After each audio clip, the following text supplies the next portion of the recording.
Hello everyone, and welcome to today's webinar, Natural Capital Accounting Q&A.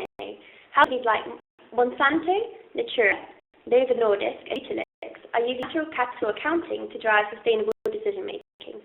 My name is Victoria Knowles, and I look after the strategy, engagement, and water groups here at 2 Degrees. I'm delighted to welcome the presenters today.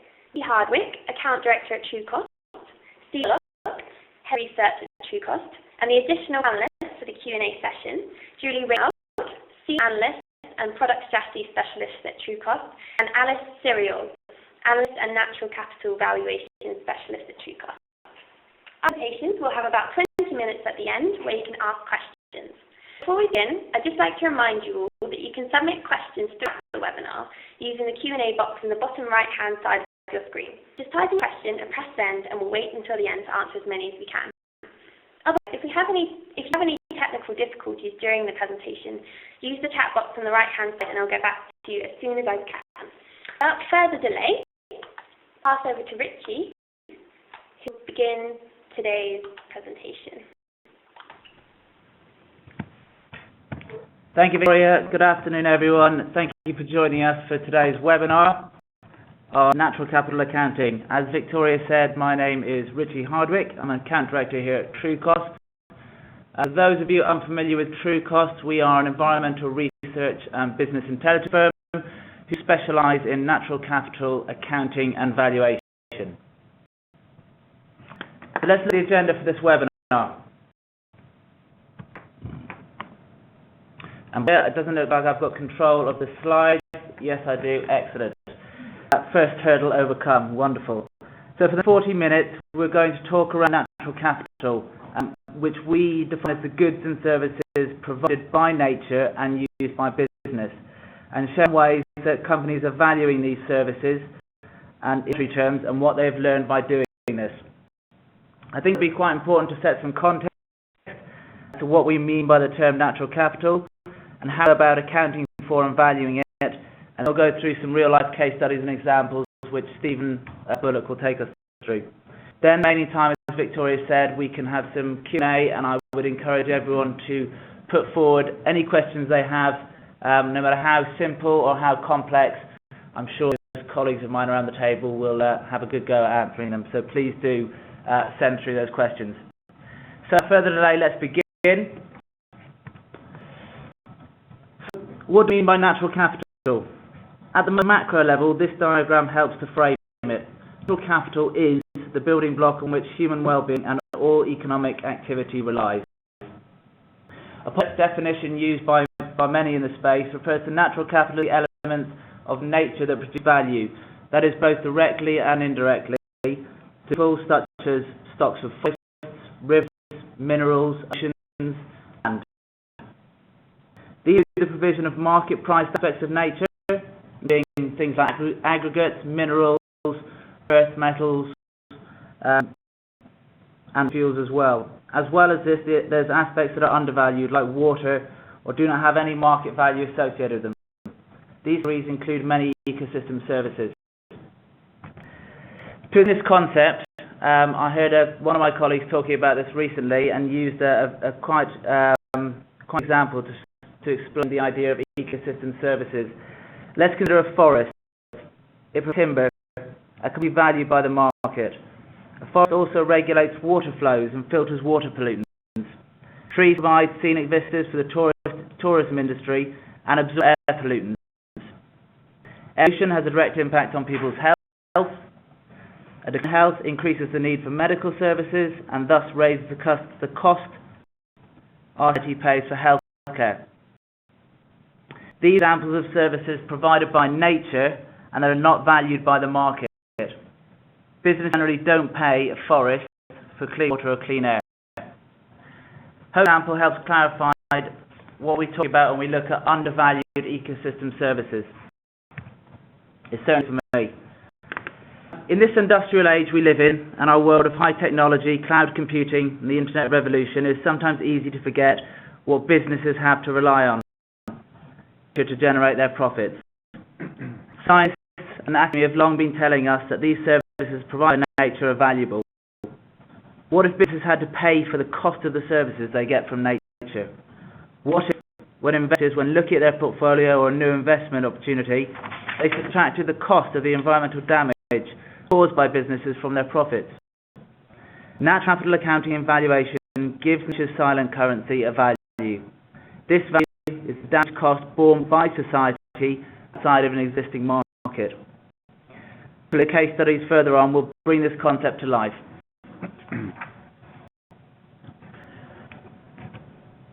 Previous slides, we've seen that society, human well-being, economic growth are all dependent on ecosystem services.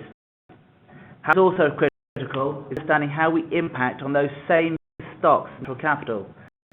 It impacts alongside our overuse that are degrading these ecosystems and the services they provide, so then they can naturally restore themselves. The analysis we typically undertake, we tend to look at and quantify impacts that include gas emissions, availability, air, land, water pollution, land change and waste. Spend time in the coming slides looking at each of the specific methodologies. We'll probably take up the remainder of the session, so I suggest if you have any questions around specific methodologies, how you come to derive these quantifications or values, please do ping us a question, let us know, or if it's more complex, then we can pick it up in a conversation offline. Recognise that we are really dependent on undervalued or unvalued services provided by nature. We've all seen that previous slide, how we are impacting on those ecosystems and the services they provide. These impacts translate into global risks.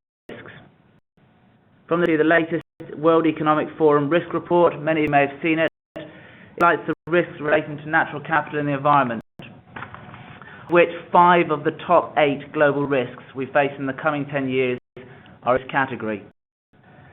I don't think we'll be able to make it out in the top right-hand corner, but included in that red ring are things like food security and agricultural challenges, the availability of clean water, and climate change-related risks associated with rising greenhouse gas emissions, all intrinsically related to natural capital. So, it's an old adage, and I think everyone on this call will have probably heard it before. What you manage, you can measure, or what you do, you can manage, to get it the right way around. And organisations have definitely started this process. It's very helpful to give a very brief overview of how we account for and value natural capital. Like environmental reporting and sustainability assessments, it begins with understanding your value chain, setting boundaries that make sense for that assessment.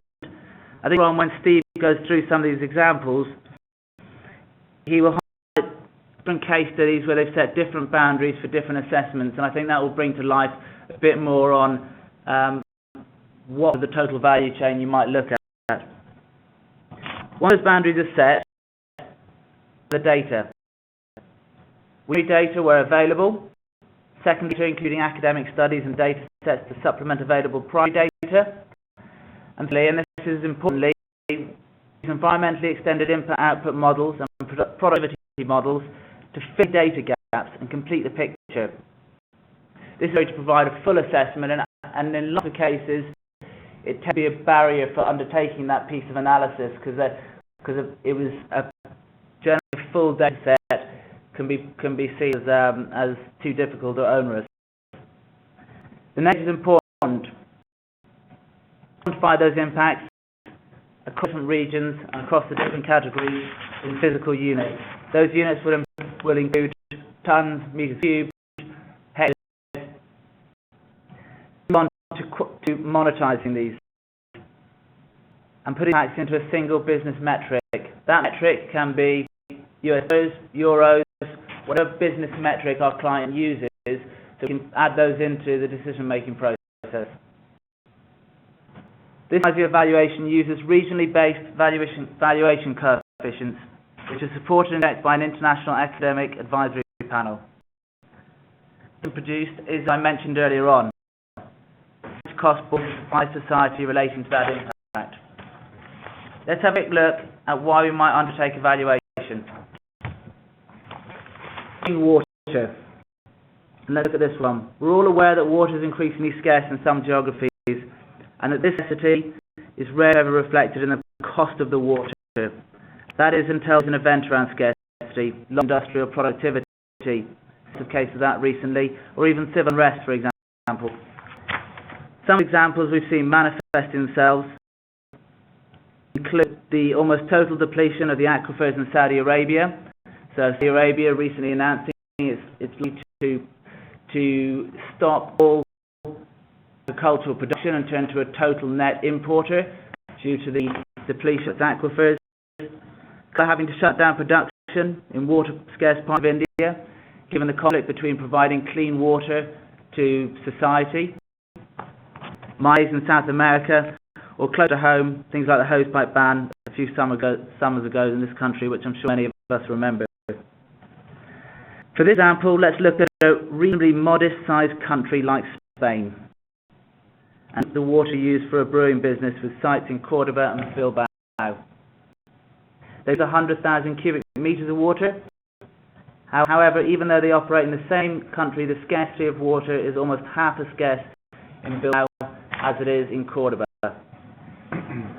So your natural capital accounting and valuation exercise allowed the brewing company to understand the true value of water utilized in different locations for the same output. Note that the valuation site in Cordoba is over 3 times higher than the Bilbao, as the value of water is exponential to scarcity. This example demonstrates why valuation is a key business decision-making aid. Again, any further questions on methodologies, value coefficients, then please ask my colleagues in the Q&A session.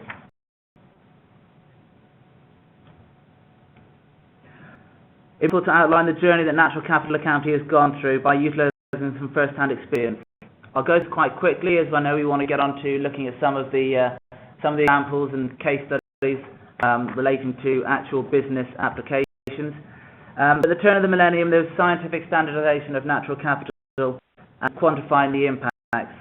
By the midpoint of the noughties, governments were pushing ahead on environmental reporting. We've seen an awful lot of work in that space in this country, with leading on environmental reporting guidelines and standardization. By the end of the decade, investor interest in environmental risk valuation has become more prevalent. People in FI and UMPRI looking at valuing the damage, the environmental damage within pension funds. Years ago, the first full environmental profit and loss, EP&L, was generated. Puma raised the awareness and profile of full environmental natural capital accounting and all the value it has to business. And here, the first global perspective on natural capital valuation with capability across sectors and regions was developed. This report, I'm not sure if you've come across it, Natural Capital at Risk, the 100 top externalities of business, is hugely insightful and relevant to almost all businesses. It's well read and can be downloaded from Trucost's website, or if you're having any difficulties, let me know, I'll send you over a copy of it. So today, where we see it's not just the environmental pioneers that have developed natural capital accounts. It's become a critical business activity among many businesses. Finally, just to highlight, it's not just us on this journey. Broader trends closely, and this chart shows just a sampling of the number and types of organisations involved. Investors have signed on to the PI, as well as and environmental organisations. For main businesses, the BSR consultancy reports that 45 companies publicly disclose on their efforts to value nature and better inform their business decisions. The other that we wanted to share with you are the steps that are underway by the Natural Capital Coalition. You'll see their logo in the bottom right-hand corner. Who are looking to develop a standard for natural capital accounting. Will provide a common framework for all companies to use. The pilot tested in 2015. We've had over 15 companies expressing interest in this process. So, that's hopefully given a little bit of context and explanation around what natural capital is. A little bit of light on the process involved in accounting and valuing it, and hopefully set the scene on some trends that we're seeing in the space. For the next part, I will be talking much less, which you'll be pleased to hear, and we'll be hearing more from Steve and others in this room, But the next session is really where we're going to aim to bring natural capital accounting to life by running through some real-life examples and, in any case, outline why the organisation undertook the natural capital accounting exercise, how we collectively went about it, and the partners collectively together developing the solution, how they're using the output. It's important to really focus in on how can you use the outputs of this analysis. It's at this that I welcome my colleague, Stephen Burke, Head of Research here at Truecost, to join me. He will help guide us through the project examples.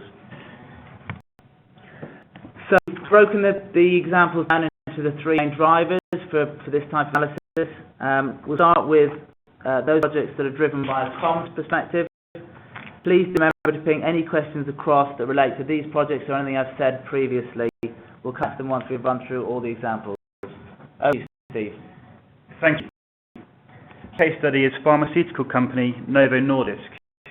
Recently published their first full environmental profit and loss account covering 2011 financial year. The Novo was that they wanted to communicate environmental impacts in a way that is transparent and meaningful to both internal and external stakeholders. The result was that Novo was able to tally up all of its impacts and dependencies on nature and value it in monetary terms on page in one table. The result of the EP&L are shown here.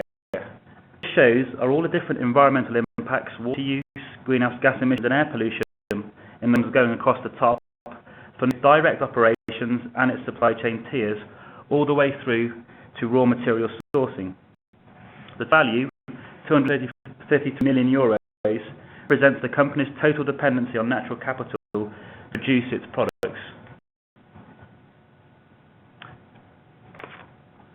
So how to approach this analysis? Well, essentially, there were four key steps as displayed here. This process is fairly standard across a number of the case studies we will be discussing today, and was also touched upon by Richie in the initial discussion. So one was all about deciding or determining the scope and boundary of the analysis. Novo recognised that they had an extensive supply chain and just identified the material part of the analysis, as were the impacts, greenhouse gas emissions, water use and air pollution. However, we also identified land use as a potential issue that would be addressed in future analyses, as well as extending the study into the use or customer use phase of the life cycle. In step two, quantifying impacts and data collection, this involved engaging business units within Novo to collect data they were already collecting on their environmental impacts, and identifying gaps that needed to be filled using other data sources. In this case, Novo were able to provide spend information for their suppliers and environmental data that they had been collecting with internal environmental management systems. As with any engagement of this nature, information from the supply chain is often the most challenging part.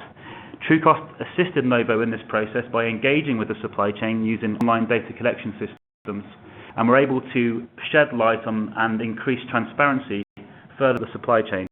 That's, in some discrete instances, secondary data sources were required, including things like input-output modelling and life cycle assessment data sets. Step, applying valuation, should be oversimplified. Truecost, over the last 12 years, has built up a library of evaluation coefficients for impacts at a global and local level. However, it's not just a simple case of identifying the impact and applying the valuation coefficient. What's also important is understanding the sensitivity in the results, and also ensuring that Novo felt comfortable communicating on something that often can be compromised with precision. So this process was also about consulting with Novo and explaining the methodologies and being transparent about how these numbers were generated, and also discussing the range and the sensitivity around certain assumptions. The fourth final step is calculating the EP&L. This bring everything together and calculate the EP&L statement, which has the monetary values reported alongside more traditional metrics. At this point, I'm going to pass back to Richie to talk about the value Novo obtained from the results. Thank you, Steve. So all these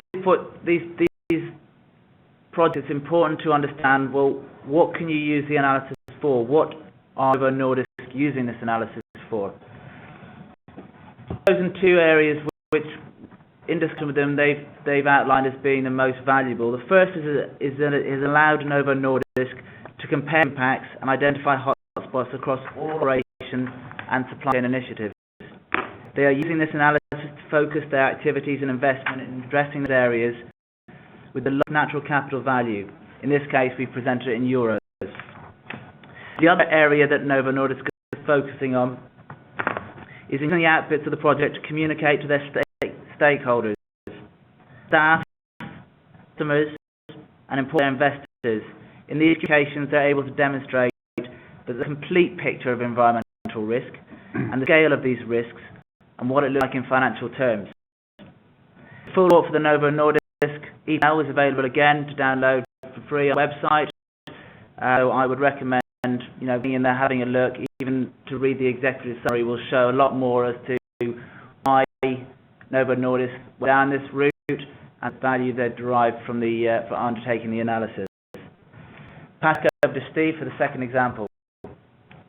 Thank you. This next example is interesting because it illustrates how a company was used natural capital accounting to secure investments in its technology and communicate to its customers how its product outperformed.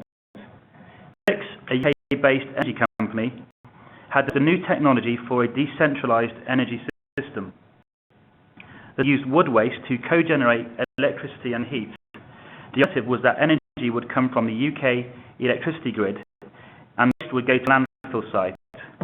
It seemed intuitive that Utilix's solution was better, but they wanted to quantify the benefits in easy-to-understand business terms. The challenge was that all of the environmental benefits are measured in different ways. For example, tons of waste avoided, fewer tons of water consumed, or fewer air pollutants emitted. The solution was to use a natural capital valuation framework so each metric could be in the same unit and added together. Conducted was very similar to that of the EP&L. For example, we needed to define the appropriate scope and boundaries, we need to quantify and value the environmental impacts, and then calculate the EP&L and the benefits generated. The key, however, is that this time we needed to select a baseline candidate, or the business as usual scenario that would be there if the new technology did not exist. An especially novel way of communicating about environmental impacts because they're a natural baseline or natural baseline candidate to compare to. And Richie will go on to discuss now some of the benefits that Utilix are able to derive from this in approach. So again, going back to the important question, how are Utilix using the analysis from this project? I think in this project the results for Utilix were quite dramatic. I don't expected them to be as high as they were. But using this life cycle-based full cost accounting approach to incorporate natural capital costs, the benefits were a reduction of almost 1 million in pollution costs against the business as usual grid supplied electricity. It presented an overall natural capital saving of 30 to 40% against that grid supplied baseline for a single project in the UK. Set out to use this to justify a financial business case, and that was exactly the primary way they used the outputs. They used the information in their discussions with investors to secure capital and also incorporated this information into its sales and marketing program. In addition, Utilix were able to quantify contingent liabilities and produce environmentally adjusted NPV for their energy assets, which has been used to inform the CapEx and OpEx decisions. This brings to a close those two case studies. Questions seem to be pouring now, which is great, so keep them coming. Lots of questions around comms and also areas of natural capital. We're moving now on to the second stage around risk as a driver for natural capital analysis. Again, we'll go through two examples here with the same structure of those that we've just used before. So I'll hand you back over to Steve to go through the first of these. In this example, liquor goods company LVMH were faced with a number of challenges to address. The challenge was to assess the geographical risk of its water dependency in relation to water scarcity across its own operations and its leather, grape and paper supply chains. The second challenge was to identify risk from increasing water costs in the regions taking into account the cost of the risk and its likelihood to occur. The first part of the solution involved the application of natural capital valuation in order to understand the true cost of water in key operational and sourcing locations. True cost peer-reviewed water valuation methodology calculates the total economic cost of water, considering, amongst other things, water scarcity. This can be seen in the infographic on this slide. Here, Albitch's water footprint is scaled by water scarcity. So the bubbles, the more acute the issue.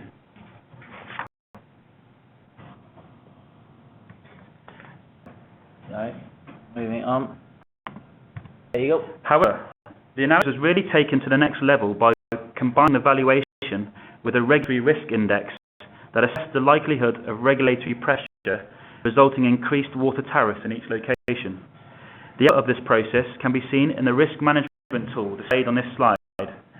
These locations in the top right-hand quadrant are locations with a high true cost of water and a high probability of that cost resulting in increased water tariffs. LVM is using this tool to prioritise its management processes and to support the business case for increased investment in water stewardship programs in high-risk locations.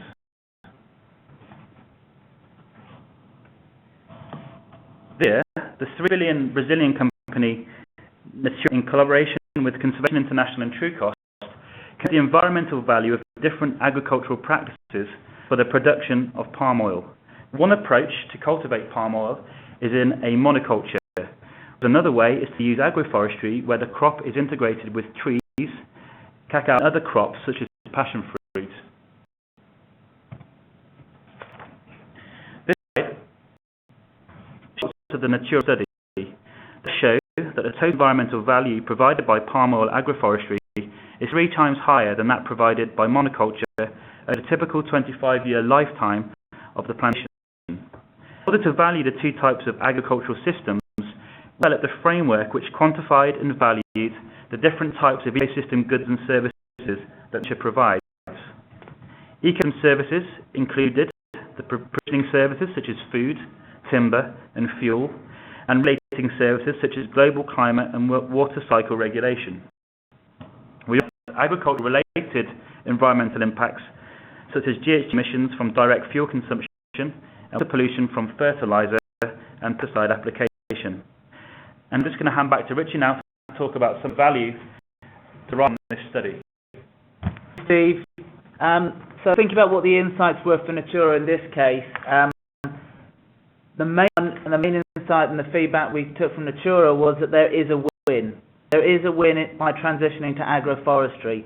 There's financial cost savings from lower fertilizer costs, fuel use, and there's also environmental cost savings as well. So it can show that the 2 of them can work together and have both environmental and financial savings, and the 2 complement themselves to build the bigger case for investment and change.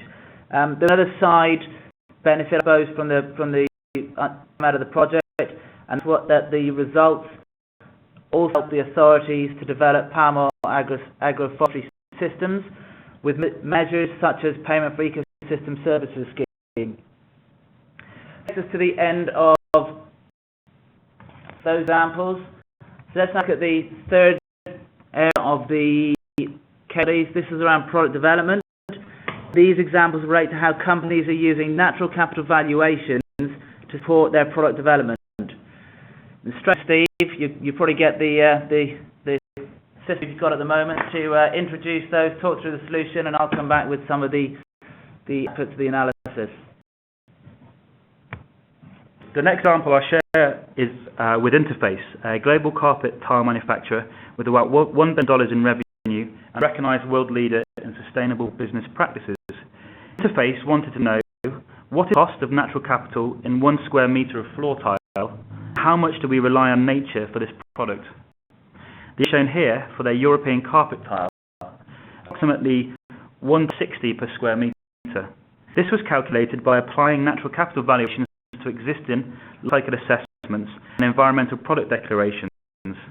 See here, the production phase accounts for 60% of the cost, and GHG emissions are the most significant impact across the life cycle.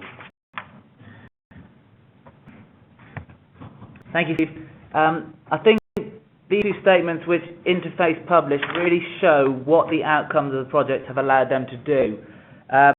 Interface saw that by monetising the product impact categories from their LCA studies, it would allow them to compare and prioritise which impacts they should focus on.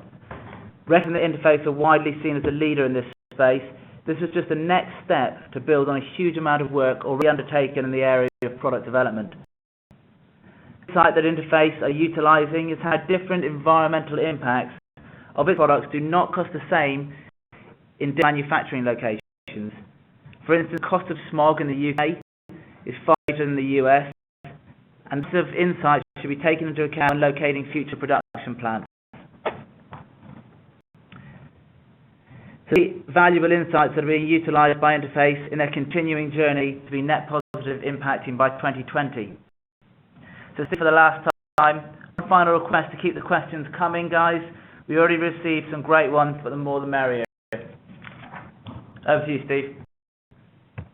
Thank you. So the final case study. In 2011, sports lifestyle company Puma released the world's first environmental profit and loss account, which many of you may have heard of. It put monetary value on the environmental impacts across its global operations and supply chain. They valued the environmental impacts, which included greenhouse gas emissions, water use and other impacts, at €145 million during the 2010 financial year. One of the most important findings, however, was of the €145 million, only 6% was attributed to Puma's direct operations. The real hotspot was in Tier 4 of its supply chain, which represents raw material production such as cattle ranching for leather. In subsequent years, this finding turned Puma's attention to product design and material substitution, as well as improving transparency further up their supply chain. In 2012, to help assist this objective, Puma commissioned Trucost to conduct a product-level EPL for its key apparel and footwear products. The product EPL places a monetary value on the environmental impacts across the entire value chain of a given product. In this sense, it is a bottom-up approach using granular data sets to allow comparisons to be made across a particular product portfolio. This slide shows the results for two of the products analysed. As you can see, we were able to value the natural capital impacts and dependencies across the entire value chain of the product, including the customer use and disposal phases. Using product EP&L results, people were able to identify opportunities to reduce the impact of their products. They had released a biodegradable in-cycle range of shoes and t-shirts, and using the EP&L framework, were able to calculate the natural capital savings of this initiative. The organic cotton t-shirt and the recycled polyester shoes, for instance, achieved a 31% reduction in environmental costs compared to their conventional counterparts, as displayed here.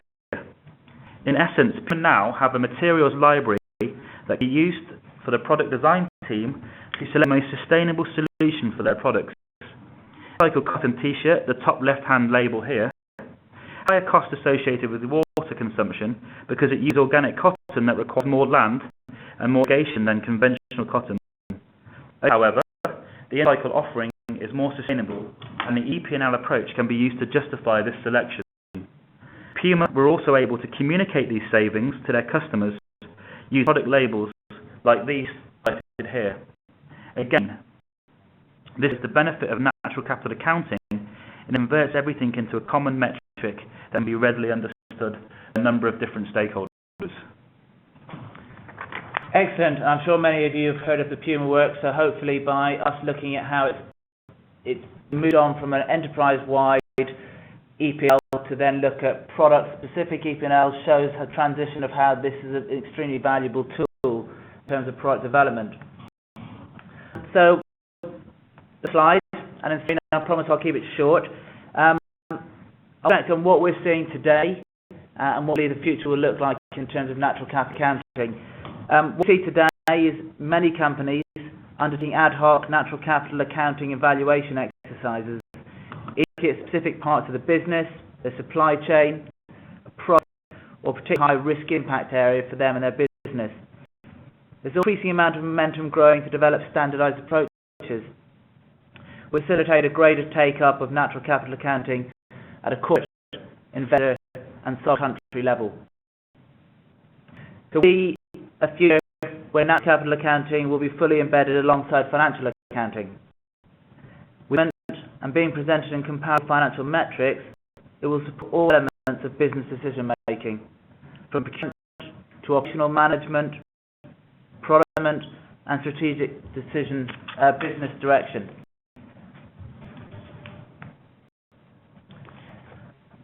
I'd like to sum at the end to thank you all for staying with us, remaining such a captive audience throughout.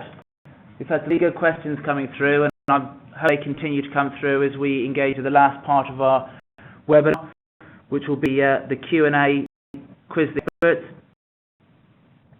We hope that the content has been both insightful, informative, and we now look forward to receiving those other questions and answering those that have already been submitted. I'll now be back over to Victoria at 2 Degrees to take over as question master. Thank you, everyone, and goodbye. Thank you, Ian and Stephen, for your informative presentation. As you say, there's lots of questions coming in, so I'll just kick off straight away. So the first one is, in your experience, what is the key driver for companies to manage their environmental impact? Is it stakeholder expectations or cost or something else? Yeah, thank you. I'll take this, Steve. I think, and based on the way we put the presentation together, we really have focused on the drivers, and those drivers we see are communication, risk management, and product development led. So by communication, that's more of a report driver, as mentioned in the question. Risk management is all about understanding cost and managing risks within the supply chain or other areas of the value chain. Product development is around optimizing your portfolio in line with sustainable choices. So in the Puma example, there's a really good case of where they understood a risk. That was in the Tier 4 raw material production. And they mitigated that risk by trying to substitute less sustainable materials for more sustainable ones. So you saw in the example where they switched from conventional cotton to organic cotton, or from leather to recycled polyester. So I think those are the key drivers, and I think the case studies that we've selected today really address each of those three important strands. Anything you want to add? It's Richie here. Just to look at the question. I think all environmental products, all of the work we do is driven around some sort of cost, whether it's mitigating a risk, which is a potential environmental cost, it's communicating to stakeholders to keep the cost of capital low, whether it's looking at optimizing products to ensure future revenues or to protect your supply chain. So I think cost is always a driver. It manifests itself in different ways, and a lot of the work we do, as outlined by Steve, in different areas, is all related to cost. So to a question, it always back to cost and profitability. The next question is, how can I learn more about the process of natural capital accounting? Do you offer any training opportunities? So in response to your question, I think there's a lot of literature around the subject. You can visit the number of outlets, our website, for example, or the work being produced by TEEB would be a really good starting point for anyone wanting to learn more about natural capital accounting. I think in terms of training opportunities, there are some around. It's sometimes difficult to find specific modules that are dedicated to environmental valuation, but they are growing in these days. And we'd be happy if we'd like to take this offline. We'd be happy to recommend some sort of key sources for this type of information. Anything you guys would like to add? Yeah, there are many sources that you can look in. So some of the reports we have published are very good methodological sections to which you can refer. You can also look at other institutions that are active in the space. Some of them being, for example, the World Business Council for Sustainable Development, which have developed publicly available guides around valuing ecosystem services. As Steve mentioned, we can continue this conversation offline if you want more resources to learn about this. Great. So now, what are some of the variables for which data collection is most challenging?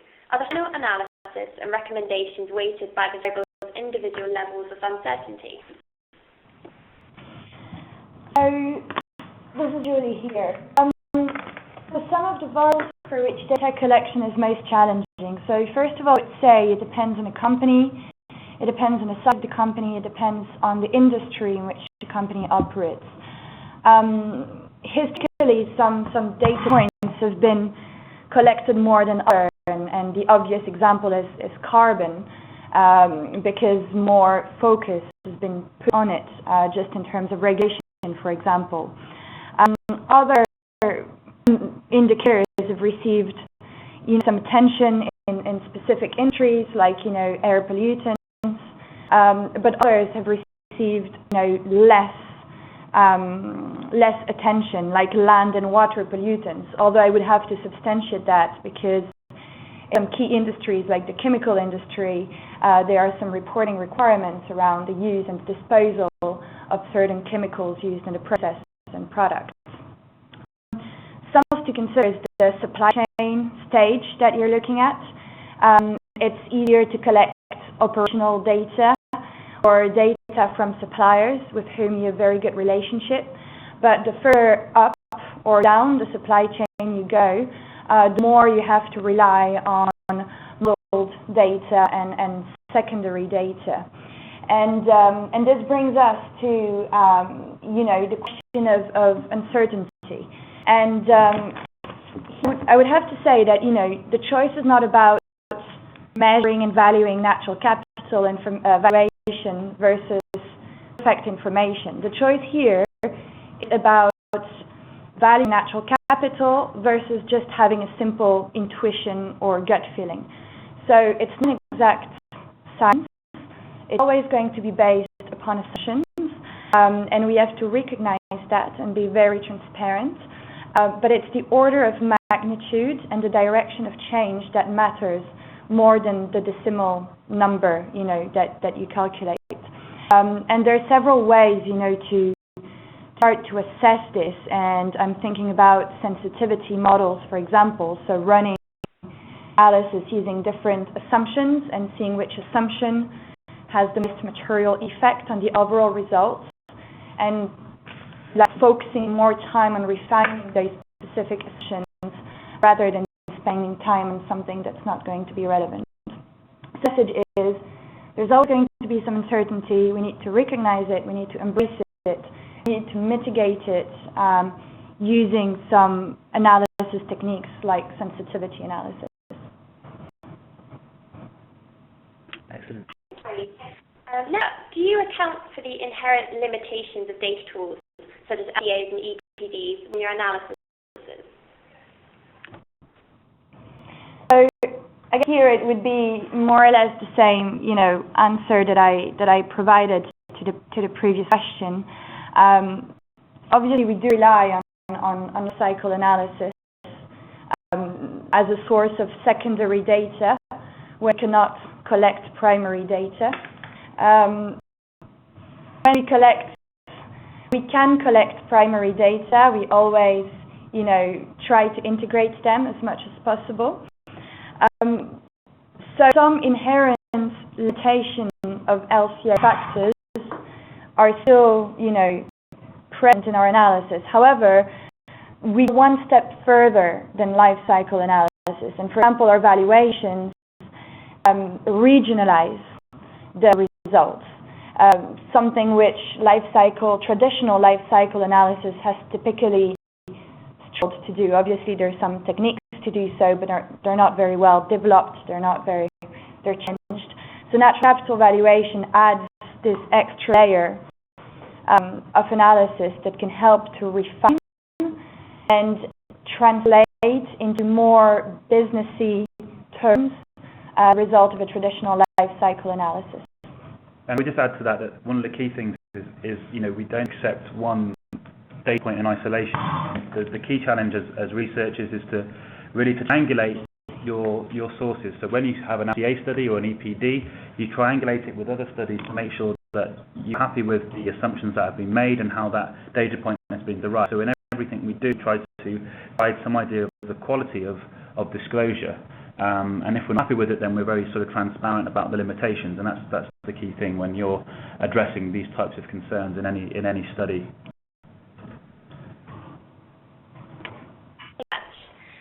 What is the average cost of 1 meter cubed of interface carpet compared to natural capital value? So hello, this is Alice. So the average price, so here we talk about the market price of carpet per square meter was around $20 per meter, and so if we compare this to the natural capital cost that we have calculated, the natural capital cost represents around 8% of this market price. So it enables to see that if we're to integrate these externalities within the profit of the company, this would have a significant impact. And from this, what is the current natural capital cost per ton of carbon in the US? Well, I believe that the US government released a social cost of carbon approximately €1. So for the US, and it was situated around $50 per ton of carbon dioxide equivalent. And it would vary a little bit based on the assumptions that you would take, and so this $50 ton was the average value. And if we compare this to global averages, there are studies which calculate social cost of carbon. There are more than 200 studies who undertook this calculation of the social cost of carbon, which varies a lot based on the assumptions such as climate change model that you will embed in your calculation, such as the discount rate as well. But to come with $50 to another study, there's of course the study that has been undertaken by Stern, which calculates the cost of carbon around $120 per ton of carbon dioxide equivalent. Thanks. So what are some of the tools that could help small firms with limited resources to include natural cost accounting into decision making? That's a good question. I think there's one very good resource that's aimed at providing some of the tools and insights and practical case studies. It's Natural Capital Hub. It's a US-based platform to help organizations start to address some of these complex decisions on their own. I think it's good with the fact that if it's a small organization, it tends to be less complex undertaking, and I think in lots of cases the first step can be taken by accessing these types of platforms. Other than that, it's a collection of information that's out there, as we've already mentioned, on things like our website. There's lots of reports that show how you go about starting that process and what methodologies might be used behind the analysis themselves. I think the main thing would be you'd need to have a good on your own data if you're going to start the process, and then look at what methodologies on things like the Natural Capital Hub are available. Yeah, I actually had to do that. There's different levels of analysis. You don't have to do a full profit and loss account based on primary data and engage with your suppliers right away. A formative first step, is to do the analysis at a very high level, a little like a screening life cycle analysis for those of you who are familiar with it, using only modeled data. This will significantly, fasten the process and decrease the amount of resources that you would need to invest in some analysis. So I meant, an incremental approach, starting high level and then drilling down into the specific areas that are material, step by step. Thank you. For the companies you have worked with, have the cost and savings forecast affected the company's ability to get financing for these activities? Good question. I think within the 6 we outlined, one of those you can directly look at, the Utilix example. It absolutely affected them getting financing for activities. It was part of the underpinning work, the underpinning business case for that financing. I think more broadly, what we're seeing is absolutely with the recent spec around green bonds being issued, we're absolutely seeing that companies, some of which we worked with, we've seen big names like Unilever, Skanska, GDS Suez raise significant amounts in the open market and the bond market, focused around the financing of transitioning to a sustainable company. So to underpin the raising of that capital, they need to use this type of work, the cost and savings and risk of environment, to try and access that capital and raise money in the open market. So in what we've done, we've seen it, and I think we see it more broadly out there in the space.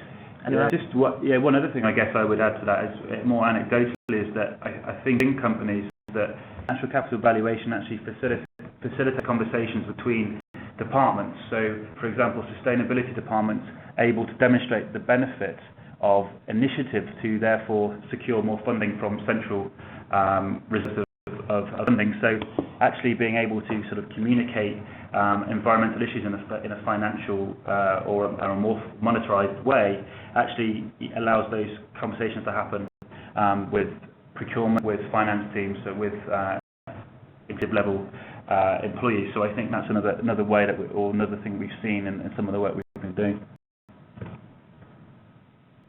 Thank you. So how much of your time is improving the tool, internally discussing the overall analytical process versus working on specific projects or with clients? Thanks, I'll take that one. I think that's quite a difficult question to quantify in precise terms, but I think, and generally speaking, the methodologies are continually improving, and it's more. They don't necessarily. That doesn't necessarily happen in isolation of products. So what we tend to have is quite innovative projects which are developing and advancing methodologies, and what happens is that will then feed into our general processes. So we have a constant cycle of development, and in driven by what people are asking for in the market. So we don't tend to stay sort of stagnant in terms of the way we approach things. We're looking for new avenues, new ways to communicate, new ways to expand natural capital valuation techniques. And the other thing, just to add, is that we always have an annual review of methodologies, and we actually have support from an academic advisory panel. And actually, outside of that, we quite routinely engage with third parties to kind of to open up the conversation and ensure that we are approaching things in a robust and accurate way. So difficult to quantify, but I think it's an ongoing thing, and certainly a lot of my time is about identifying new ways to identify new ways to expand the application of valuation. Thank you. So does the biodegradable T-shirt by Puma last as long as the conventional T-shirt? Yes. It's assumed to have a 2-year useful life, the same as the conventional shirt. So was the assumption that went into this project. The answer. So a question: where could we obtain a list of listed companies that have published EP and L reports? Question. Yeah, good question. I think one area I mentioned earlier on, the Natural Capital Hub, had a list of 25 plus companies that have done EP&Ls. So that's a good starting point. I wouldn't say there's a comprehensive global list, but that's a starting point for US companies. And I think if you were to look through Coast's website, you'd probably close the circle and come up with the majority of the other EP&Ls that have been delivered. But then have to kind of, if you email me, I can kind of send you links to where you might find a list of those EP&Ls. Great. I think we've got time for a couple more questions. So what consideration do you make for location-specific impacts like air pollution? Well, air pollution is a good example because it is indeed highly location-specific. so in terms of scope, valuation will cover the damage generated on crops, on forests, on health, and on buildings as well. So the magnitude of the valuation will depend on the country vulnerability against environmental change. And so our methodology is country specific, and so it will be lower or higher countries based on the vulnerability to environmental change. And so, for example, if we take the example of crops don't have the same sensitivity against air pollution concentration increase, and so do account for the types of crops which are within each country in order to be able to quantify and to give an order of magnitude which takes into account this sensitivity. And this was for the example of air pollution, but for example, if we think about water valuation, it will also be country specific, but can also be more location specific, and so we can build a valuation at a river basin level. And in this case, one of the main driver of the magnitude of the valuation will be water scarcity. And so the more water scarcity is important. So if you have a low availability of water within one river basin, the marginal damage cost of abstracting 1 cubic meter of water within this river basin will be much higher compared to another river basin where water is abundant.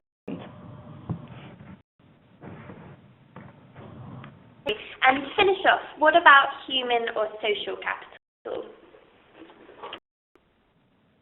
Yeah, good question. Of course, I think the focus of today's presentation has been around natural capital valuation, which is a particular sort of focus area for true cost. But we recognise that it's prudent not to ignore the important forms of capital, those being social and human.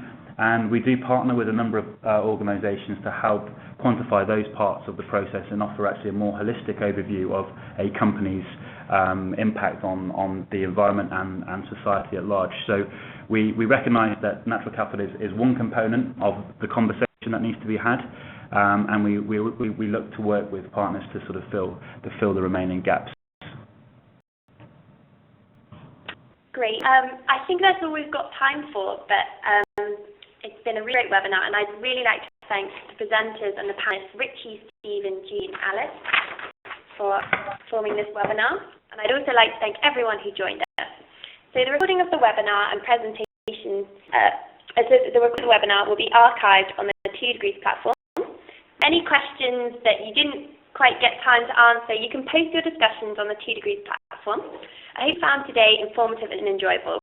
If you're interested in the water side of things, we've got a webinar coming up on a decade of reflections on corporate water management, which is Tuesday the 24th of June. More details of this can be found on the 2 Degrees platform. So thank you, and I hope to speak to you